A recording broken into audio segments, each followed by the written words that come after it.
માં અંબાના ચરણોમાં વંદન કરીને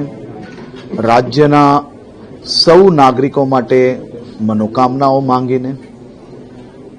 ભગવાન શ્રી રામચંદ્રજી, ગણપતિજીનું પૂજા અર્ચના, ભગવાન મહાવીર સ્વામીજીના દર્શન કરીને રાજ્યના પ્રત્યેક નાગરિકોને વધુમાં વધુ સેવા મળી રહે અને આ કાર્યાલય થકી વધુમાં વધુ લોકોને નાની મોટી કોઈ બી તકલીફમાં મદદ મળી રહે તે દિશામાં કામ કરવા માટે આજે ઉપમુખ્યમંત્રી તરીકેનો ઓફિસમાં ચાર્જ લેવાનો અવસર મને પ્રાપ્ત થયો છે. આજના આખા દિવસમાં મારા સાથીઓ, પૂર્વ મંત્રીશ્રીઓ સૌ જોડે સંકલન કરીને એમનો વિભાગના અનુભવનો માર્ગદર્શન લઈને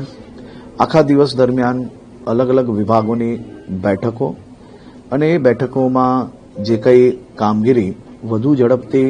એમને સહયોગ કરીને કઈ રીતે આગળ વધાય તે દિશામાં કામ કરવાની શરૂઆત કરવામાં આવી છે.